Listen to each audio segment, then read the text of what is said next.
జీవితం అంటే సుఖాలు, కష్టాలు, మంచి, చెడు, బాధలు, నిందలు, ఊహలు, ప్రదేశాలు, మనుషులు, కుటుంబాలు అన్నీ కలగలిపిన ఒక పెద్ద సముద్రం లాంటిది. ఏ ఒక్కరికి కూడా జీవితంలో 100% అనుకున్నట్లు జరగవు అసలు.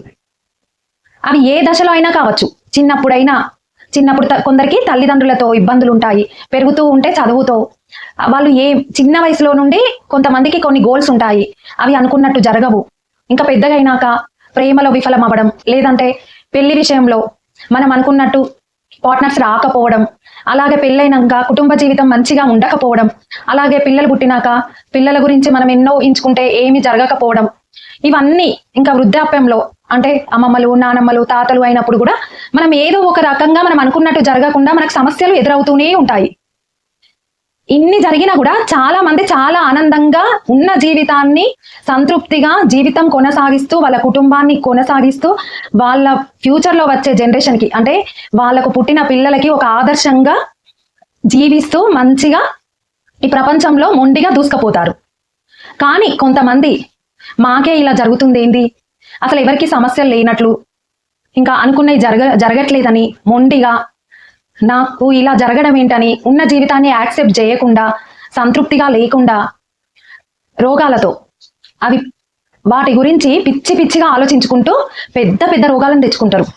అవేంటంటే thyroid, cancer, hormonal imbalance, BP, sugar, PCOD problems, ఇవన్నీ వాళ్ళ జీవితంలోకి వాళ్ళ ఆరోగ్యంలోకి అనారోగ్యం తీసుకొని వచ్చి వాళ్ళు అనుభవించుకుంటా, వాళ్ళు బాధపడుతూ, వాళ్ళు ఈ పిచ్చి ఆలోచనలతో జీవితాన్ని కొనసాగిస్తూ, వాళ్ళు బాధపడుతూ వాళ్ళ కుటుంబాన్ని బాధ పెడుతూ చివరికి ఎక్కడికి వెళ్తారంటే చివరికి వాళ్ళ ఉన్న జీవితాన్ని కూడా నాశనం చేసుకొని మరణ దశ వరకు కూడా వెళ్ళవచ్చు, లేదంటే ఆత్మహత్యలైనా చేసుకుంటున్నారు.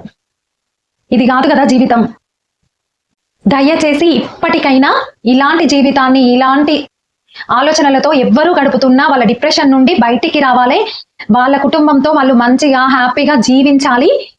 అందరూ ఎన్నో అనుకుంటారు వాళ్ళ జీవితంలో, 100%, 100% అనుకున్నట్టు ఎవ్వరికి జరగవు. ఏదో ఒక వెల్తీ ఉంటనే ఉంటది అని మనం దృష్టిలో పెట్టుకొని మన జీవితంలో మనం ముందుకు సాగాలి, మొండిగా ముందుకు సాగాలి. దానికి మనం ఒక టైం టేబుల్ సెట్ చేసుకోవాలి, మంచి ఆహారం తీసుకోవాలి, పప్పులు, పండ్లు, అన్నం అన్ని మంచిగా కరెక్ట్ టైం టు టైం తినాలి, వ్యాయామం చేయాలి. ఖాళీ టైంలో మనం ఆలోచించకూడదు. ఖాళీ టైం దొరికితే మనకు కొత్త విషయాలు నేర్చుకోవాలి, మంచి విషయాలు నేర్చుకోవాలి, మంచి ఫ్రెండ్షిప్ చేయాలి, మ్యూజిక్ వినాలి, సాంగ్స్ వినాలి. ఇలా మన టైం టేబుల్ మంచి వ్యక్తులతో మంచి అలవాట్లతో సెట్ చేసుకొని మంచి జీవితంతో ముందుకు సాగాలి. ఇంకా మన ఫ్రెండ్షిప్ కూడా మన ఫ్రెండ్స్ అయినా ఇంకా చుట్టుపక్కల వాళ్ళైనా మనతో మంచిగా మాట్లాడే వాళ్ళతోటే ఫ్రెండ్షిప్ చేయాలి. మన కుటుంబంతో గొడవ పడకూడదు. మనకు ఏమైనా సమస్యలు ఉంటే వాటిని పరిష్కరించుకోవాలి. ఎలాగైనా చేసి మొండిగా ఈ ప్రపంచంలోకి దూసుకుపోవాలి. మీరందరూ నా వీడియో చూస్తున్నందుకు నాకు చాలా సంతోషంగా ఉంది. ఈ వీడియో మీకు నచ్చినట్లయితే షేర్ చేయండి, ఎవరికో ఒకరికి ఉపయోగపడుతుంది. ఇంతటితో ఈ వీడియోని ముగిద్దామని అనుకుంటున్నాను. నెక్స్ట్ మరొక మంచి కంటెంట్తో మీ ముందుకు వస్తాను. Bye bye.